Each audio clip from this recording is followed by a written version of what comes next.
ડાકોરમાં રણછોડજીના જન્મોત્સવની ભવ્ય ઉજવણી કરાઈ હતી। હાથી ઘોડા પાલકી જય કનૈયા લાલકીના નાદથી ડાકોર ગુંજી ઉઠ્યું હતું।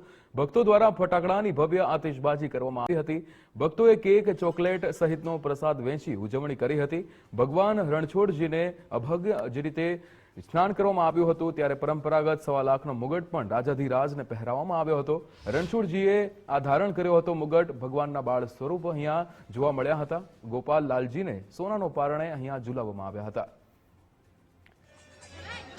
જે રીતે ડાકોરમાં ગઈકાલે રાતથી જ અહીંયા જે માહોલ જામ્યો છે, અહીંયા ભગવાનના જન્મોત્સવ બાદ અહીંયા ભક્તોની ભીડ જોવા મળી રહી છે। સોનાના પારણે અહીંયા ગોપાલજીને ઝુલાવવામાં આવી રહ્યા છે અને સાથે જ 1.25 લાખનો મુગટ જે છે એ રાજાધિરાજ અહીંયા ડાકોર વાસી અહીંયા તમામ લોકો ઉપસ્થિત રહીને આ દર્શન નિહાળ્યા હતા।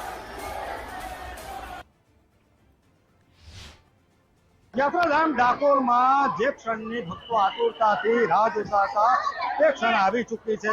ભવ્ય રીતના ડાકોરના ઠાકોરનો જન્મોત્સવ ઉજવાયો। પાછળના દ્રશ્યો બતાવવા માંગીશ કે જે ભક્તો એક ઝલક મેળવવા માટે જે આતુરતાથી સમગ્ર દિવસ દરમિયાન રાહ જોતા હતા તે ભક્તોની આતુરતાનો અંત આવ્યો અને અત્યારે ભવ્ય રીતના જન્મોત્સવની ઉજવણી કરવામાં આવી। ફરી એક વખત જે જન્મોત્સવની ઉજવણીમાં ભાગ લીધો હતો તેવા તમામ જે ભક્તો છે જે એક ઝલક મેળવી અને કહી શકાય કે ધન્યતાનો અનુભવ કર્યો છે। ભક્તો કેટલાક છે જે ગોપાલ લાલજી સાથે અહીંયા આવ્યા છે તે રીતના તમને ભક્તો પણ દેખવા મળી રહ્યા છે કે જે ભક્તો છે તે પોતાના ગોપાલ લાલજી સાથે અહીંયા આવ્યા હતા। કઈ રીતના આજે જન્મોત્સવ ઉજવાયો, કેવું લાગ્યું ડાકોરમાં? બહુ સરસ લાગ્યું। આવો લાવો કોકને જ મળે, નસીબવાળાને જ મળે।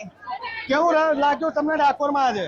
આજે અમને એવું લાગ્યું કે આજે સાક્ષાત અમે મથુરામાં છીએ। મથુરા જેવા દર્શન અમને થયા છે। થોડીક ક્ષણો માટે ધક્કા મૂકી અને કેવો માહોલ? એ પણ એક આનંદ હતો, પણ એ ધક્કો લાગે નહીં આપને। કેવી રીતના તમે આજે જન્મોત્સવ ઉજવ્યો? બહુ સારી રીતે ઉજવ્યો। આજે ડાકોરમાં પહેલી વખત આવ્યા છીએ। કેવું લાગ્યું આજે જે ડાકોરમાં માહોલ હતું તે કેવું લાગ્યું? સ્પેશિયલ હું બાવડાથી અહીં આવી છું જન્મોત્સવ બનાવવા માટે। પિયર અહીંયા ડાકોરની જ છે, પણ સાસુથી સ્પેશિયલ અહીં આવી છું જન્માષ્ટમી મનાવવા માટે। કેવો માહોલ હતો અત્યારે? બહુ જોરદાર ને મજા આવી ગઈ। આવું તો બાવડામાંથી નથી। જે ભક્તો આતુરતાથી રાહ જોતા હતા એક ક્ષણ આવી ચૂકી। લાખોની સંખ્યામાં ડાકોરમાં ભક્તો વહેલી સવારથી આવ્યા હતા અને જે જન્મોત્સવની આતુરતાથી રાહ જોતા હતા તે અંતે ઘડી આવી। જય રણછોડ માખણચોર સાથે કહી શકાય કે નંદ ઘેર આનંદ ભયો। જય કનૈયાના નાદથી જન્મોત્સવની ઉજવણી શરૂ થઈ। ભારે આતશબાજી કરવામાં આવી અને કહી શકાય કે યાત્રાધામ ડાકોરમાં જે ભક્તિનું ઘોડાપૂર આવ્યું હતું તેની ઇંતજારીનો અંત આવ્યો અને છેલ્લે તમામે દર્શનનો લાભ લઈ ધન્યતાનો મળ્યો। સંદીપ રાજપૂત સાથે ગુજરાત ફર્સ્ટ ડાકોર।